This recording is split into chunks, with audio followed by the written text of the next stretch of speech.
tribal, or why a democracy in our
So glad to have you on your show. Your song 99 Luftballons, that was one of the best anti-war and pro-peace songs. Different Nina, David. I wish it had been me, David. Sorry. Welcome to Progressive Soup. My name is David Stevenson. My co-host Gene Hislop. And we have a return visit from Nina Mohadjer, who is, if I pronounce that right, hopefully. Yes, absolutely. Good. Very good. I'm very bad. I mean, we had Mitch Fuchs on one day, and you can imagine what I did with his name accidentally, sort of. So I get bad with names sometimes. But first of all, introduce yourself to Gene, because Gene, and we'll talk about cultural diversity and how it benefits America. But go ahead. So, hi, Gene. Hi. I'm Nina Mohadjer. David knows a lot about me. I was born in Iran. I came to Germany and was raised there. My parents had immigrated to Germany approximately 50 years ago. And they went back to Iran. My mom gave birth to me, and then we came back to Germany. And now I live since 15 years here in Connecticut. Oh, that's fantastic. So have you traveled a lot to Iran and spent a lot of time in the Middle East and other countries besides Germany, or? I spent my childhood, the first 8 years of my life I spent in Iran, visiting a German school though, and also being very German in our household. Basically, my mom speaking only German to us, my father speaking Farsi, having the Persian family, but on the other side having, again, the German friends and the German school environment. Those 8 years shaped my image of the Middle East in a very positive way. Mm-hmm. Having these great parties with a lot of Persian food, which is absolutely delicious. Mm-hmm. Have you ever had Persian cuisine? I love Persian cuisine, you? Yes. Have you ever had Persian? Compared to Indian cuisine. It's spicy. It's less spicy. Okay. Less spicy, actually. Less spicy. It can be prepared, like the Chinese cuisine, it can be prepared very, very healthy, but it can be prepared also to a point that after one spoonful of food, you feel you're ready for the emergency room. So depending, you have rice. So how do you say 12-alarm fire in Persian? 12 alarm fire? Because you talk about chili, about a bowl of chili in that respect. Well, you can say the food was very hot. You say غذا خیلی تنده. غذا خیلی تنده. غذا خیلی تند ده. And if you want to say it in a literature way, like in a very nice way, you would say غذا خیلی تند است. Okay, I won't touch that one with it. Well, the Persian language, the spoken one is slightly different than the written and the formal one, even more than in any other language I experienced. A friend of mine who was fluent in Arabic, she tried to learn Farsi, and she said the grammar was very easy for her. However, just trying to understand the language, what people spoke among each others, and comparing it to the book, she said, I felt like I'm learning two different languages. Interesting. So there's a lot more colloquialism, a lot more kind of almost slang, you're saying. Oh, idiomatic expressions. Absolutely. I tried, with my two daughters, I tried to teach them how the perfect Persian would be. And they were laughing. they were really laughing Wow. because they said, this sounds awful. Now, is that due to educational disparities in the culture, do you believe? I wouldn't necessarily say educational disparities. It's just the matter of that the Persian language is so word-rich that even outside poets, in this case, for example, Goethe, learned Persian in order to write his poetry. It's a very rich, very flowery, very beautiful language. And people made it easier for themselves by chopping off the words, by using lighter words, by using less complicated words and less complicated expressions. So if anybody ever spoke like in the books, everybody would stare at you. Yeah. It's comparable to here in the US if somebody came up to you and said, how do you do? Correct. Well, it's correct, and it was used in the 1950s. I just imagine my two daughters' faces. It'd be like somebody walking up to you and speaking like Rumi, in a conversation would be like, totally out of place. And honestly, Jean, I don't think anybody would really understand you unless they'd studied literature, because people who studied even in Iran different subjects, like even law or medicine or anything, if they read Hafez or Rumi, they have to have another lighter book of it next to this so they can understand the words. It's very, very rich. It's worse than worse. That sounds negative, but more. I mean, it's more challenging and more difficult than even reading Shakespeare. And those of us that speak English will vouch for how challenging Shakespeare is to read. It is. Exactly. So, Any of the a whole old... other English language. Yes. It Exactly. is, completely. It's like reading the King James Bible versus, the Good News Bible. And you being quite knowledgeable about the Bible, you can speak to that. So cultural diversity. You've been an Iranian, you've been a German, and of course now, as we know, as I mentioned earlier on another show, you're a Ridgefieldian, but we'll say American anyway. Cultural diversity. Well, how does it benefit a society to be culturally rich and culturally diverse? in a humorous way, I could say I can choose my passports and my nationality, or also my culture, based on the color of the passports, which one matches my clothes best. In a more serious way, I would say it helped me much better to get along with people and understand them. But basically putting those boundaries people have by putting a nationality on, or, I mean, obviously these are necessities. You have to have some kind of route to any country, having a passport of any country or so. But in general, I think these are boundaries. If I say I'm Persian or I'm German only and just follow my own path, I lose a lot. I'm actually the loser, and it doesn't give me the opportunity of developing myself. Now, having had the opportunity of living in 3 completely different cultures, I feel I could be transplanted to any country in the world, and I could easily adapt. 3 very divergent cultures can give you a pretty good idea about how the 4th or the 5th or the 6th or the 25th culture might be similar or different than any of those 3. Exactly. You're expecting the unexpected. Exactly, and I give you a sample. For example, in Iran, if you enter a house, you knock at the door, mostly if it's a man who is coming into the house. And this goes back into the history of the country, where houses were built in a way that they were in the middle of this huge garden. They were mostly like mansions, so you would call it in the middle of the bog. The house was in the middle, then there was a smaller garden around it, which was used by the women of the family, and the larger garden outside, which could be used by men visitors or also women visitors. So what happened is that people would knock at the door if they came into the smaller garden where women would be without their head coverings, without their hijab. So they would ask for permission if all the ladies are decent, basically. So now in Iran, this continued, and many families, including mine, might not have a hijab.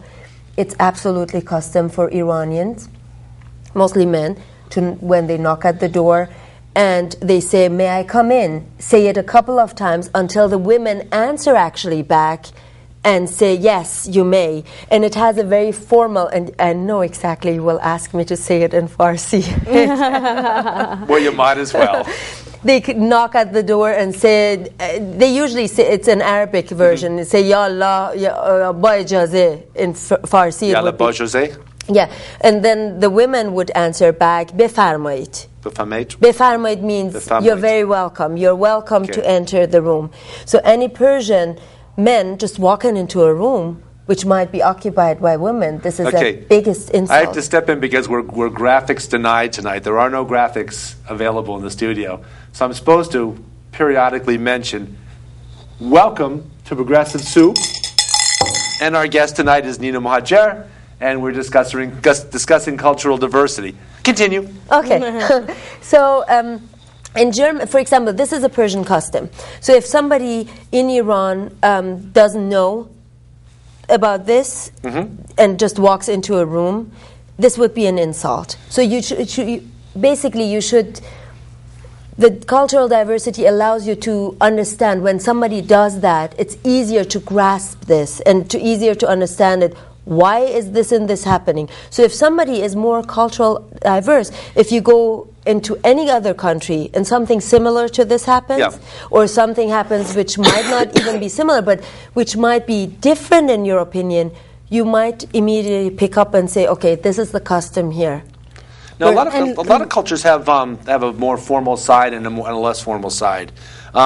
Is there a less formal version of it, or is it pretty much steadfast that this is the way you would do it? You would show that respect. Are there any shortcuts, any deviations from that are socially acceptable, or no? Regarding this rule, I wouldn't think so in Iran, unless it's, for example, my brother who's coming. I don't have a brother, so but it could be imagine. somebody more familiar to the family, and they wouldn't have to go through this process. But they would still knock at the door and say, "Can I come in?" Yeah. But here in the U.S., we would do the same thing. I mean, that's the point I'm trying to get at. Is that in any culture you have that diversity. It's also, I think, useful because you're less likely to take offense if somebody is an outsider and they don't know that. You know what I mean? Or if somebody's just when a person, for instance, moves from Iran to America, and all of a sudden they're thrown into a world where certain social things don't happen, they can understand, well, that's just not done in this culture, so they're less likely to take offense at their own the breaches of their own perceptions of morality or their own experiences. Less likely to take offense because they understand it's a different cultural perspective. Absolutely, but again, it depends where you're putting that person, where you're putting that Persian, for example, in which area. If you're putting that person into New York City, or to San Francisco, that's a completely different story. So there, because it's a pot full of cultures. Right. If you are bringing an outsider to Tehran, or any other big city in Iran, or to the island of Kish, which is very international, that's a completely different story. So it depends also where you're bringing the outsider, whether the lack of knowledge of the particular custom or tradition is acceptable or not. Okay. Do you find that it is actually more acceptable, I shouldn't say acceptable, is it more easy for a person to come from a Middle Eastern culture and transplant themselves in New York City than it would be for a person from American society to put themselves in Tehran or any other big Middle Eastern city and adjust? Absolutely. And I tell you the reason. Because when people live in the Middle East, they are very Western-oriented to a part. They might try to say they're not, but already through the film industry. If you go and read certain books, for example, The Kite Runner, there is a scene where the two boys are speaking to each other, and let's put the part aside that they were in Afghanistan and looked at Iran as the country, basically. Just the fact that they looked at American movies, they knew more about American movie stars, they knew more about the music industry, about the fashions. that people here know necessarily about over there. If you go and ask any kind of teenager in Tehran, who's the American president, what happened, who was the last American president, what happened, they could name you all of these. On the other side, if you ask them about the fashion, they know all of that. If you ask them what happened in this country or what was part of the American history, they could easily name it for you. However, having 2 children in the school system here as well, I'm not 100% sure all the children would understand it, because they're so much used to this. This is my country, this is, even though their background is much more diverse. You know, I don't know whether it makes sense, but they go to a certain point, and if I even transplanted my own children to Tehran, I don't know whether they would survive there, to be quite honest. It is such a very different... It's a very different culture. So anybody from there coming here is much easier for them. Do you find that, in other words, are you saying more that people from Middle Eastern countries, because I've seen it in other cultures, like South American cultures, they seem to have a much more global perspective, they a much more global sense, like they know what's going on with other countries and histories and cultures and such. People assume that Latin culture, like, okay, Brazilian's this thing and Argentina's this thing. And the fact is, you know, Brazil has a huge Chinese immigrant population and they're very diverse, you know. Do you find that it's similar in the Middle East, that they actually have much more of a global knowledge of other countries and other political systems and other histories and you know, all different manners of culture than, say, American students here have, which is amazing since we are such a melting pot. It seems like we're still so merged in this American culture that we've lost the global perspective. Do you find that that's true? Absolutely. Absolutely. Again, as I mentioned before, if you go and ask any Iranian student or any German student even about other countries, they know much more and they have much greater interest. And I think here the fact that we are a mixed culture, we took it too much for granted. So if any outsider comes in, we look at that person already as an outsider. We look at different religions, different nationalities differently again. Over there it's much more accepted, again, with exceptions like of France or any other thing. But all in all, I would say yes, definitely. Do you think, you know, obviously right now we're in a very tenuous time politically, you know, the nation's emotions are running very hot, and we've seen a lot of Islamophobia happening, sadly, in my opinion, currently. And some of it's understandable with roots, you know, histories and stuff. Some of it, I mean, not the behaviors of Islamophobia are not, you know, understandable or excusable in my opinion. Do you think that there's a way to, I mean, should we be starting with the children? Is there a diversity training? What do you recommend that we do more to kind of prevent this hatred and depreciation of other cultures that we're experiencing? In an ideal world, I would suggest having much more classes in the curricula of making people understand different cultures, telling them, okay, you might be Catholic, you might be Protestant, you might have this religion, there are Buddhists, there are Hindus, there are Muslims, and also showing the children that there are extreme behaviors of any kind of culture or religious group, and then there are those who are more peaceful and moderate in their opinions. The same way talking about Americans do not necessarily mean, being an American, necessarily mean anybody who invaded Iraq. Right. You know, there are some who are completely different. Right. And who were not a big supporter of that, obviously. So bringing those samples. In a real world, I don't think it is possible, because a lot of very hard-ridden, undiverse people, I call them this way. A lot of undiverse. Basically, those people who say it's only me, and anything I do is correct. I don't want to know whether you do things differently. Those who do not follow this. When in Rome, I do it like the Romans, who say if I'm in Rome, I look for my kind of restaurant. I don't want to taste the Italian cuisine. You know, those people who are not willing to learn more about different cultures, or who are so ridden in their opinions, so blocked and so boxed in their opinions. Unfortunately, those people exist, in my opinion. Unfortunately, those people will not allow their children to expand their horizon by thinking outside the boxes, by understanding different cultures. They would be completely against it. So in an ideal world, we would have those classes. In a real world, I think in one of the states here in the US, it happened that some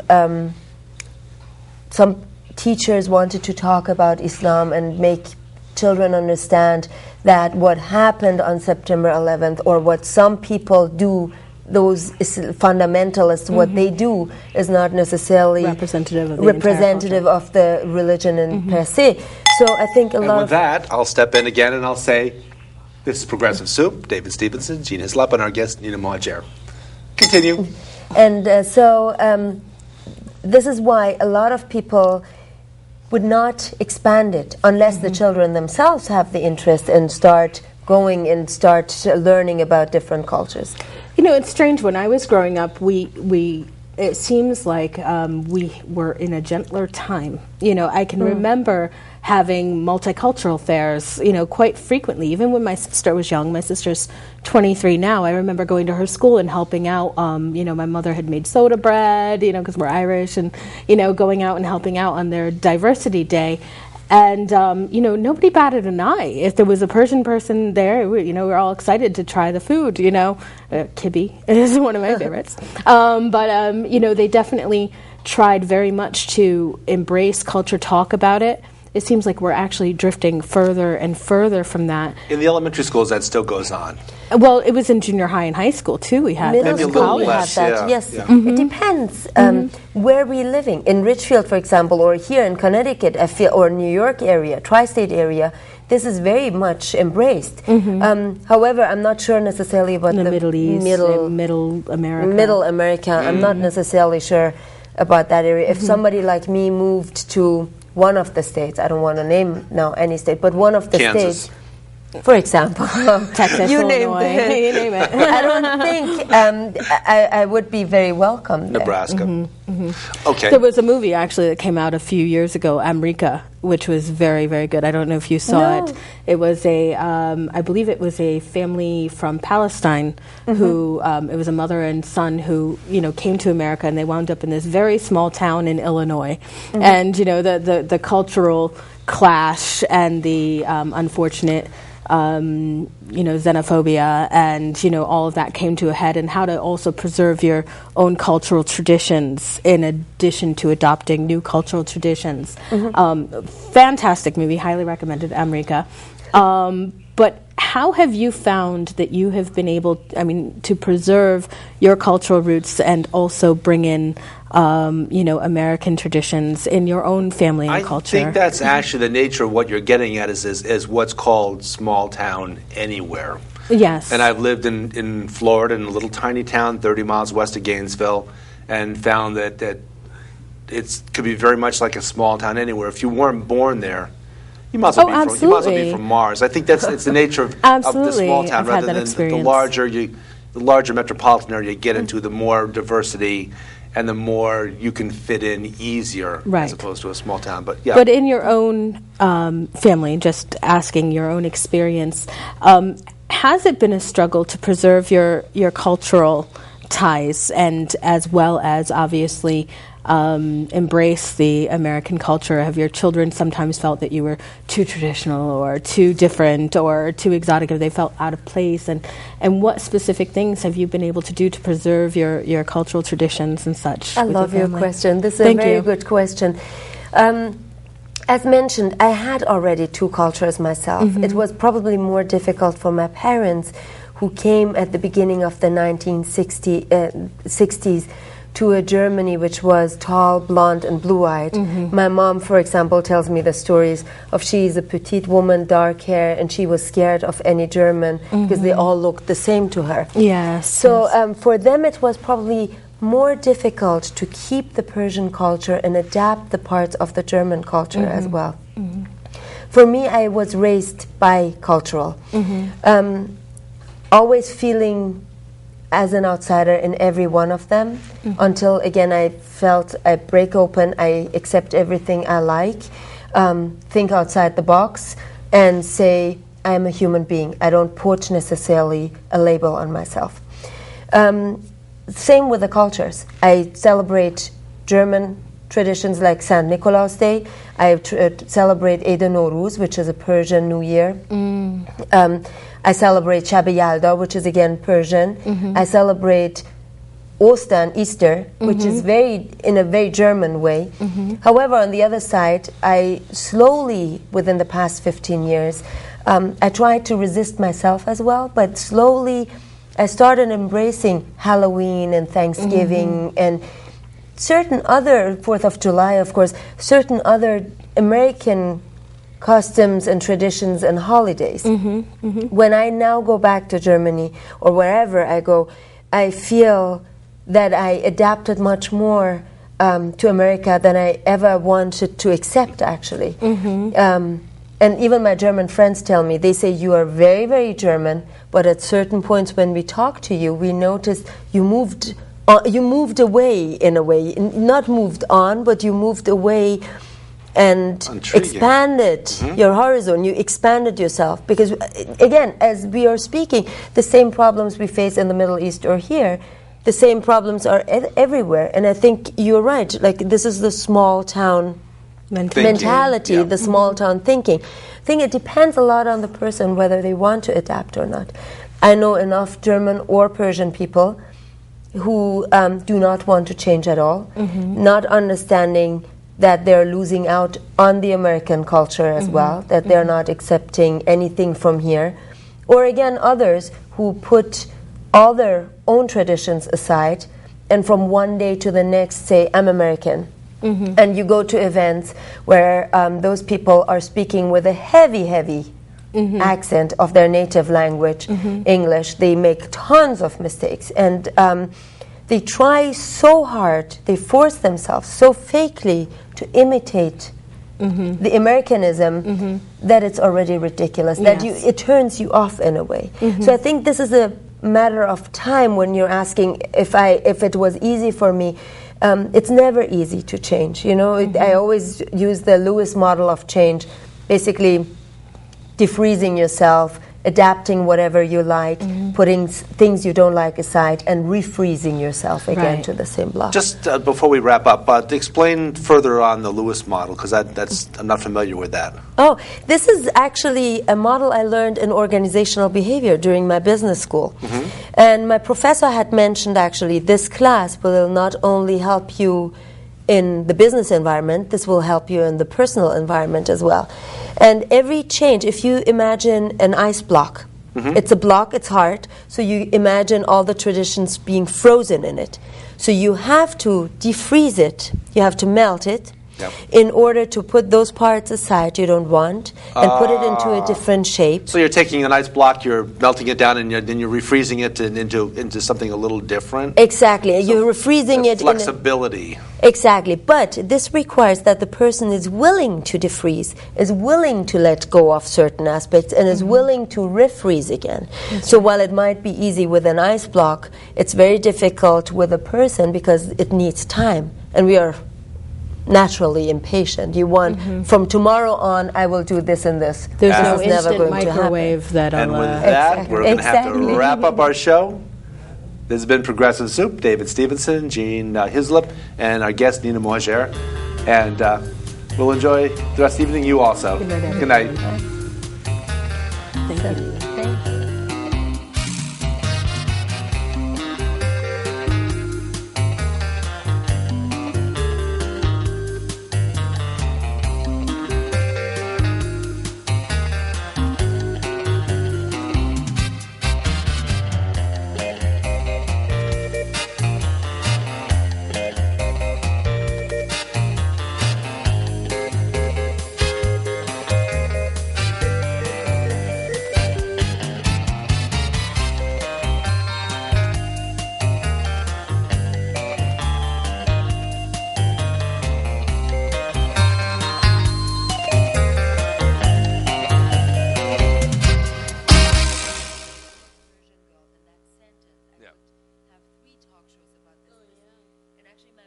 coming out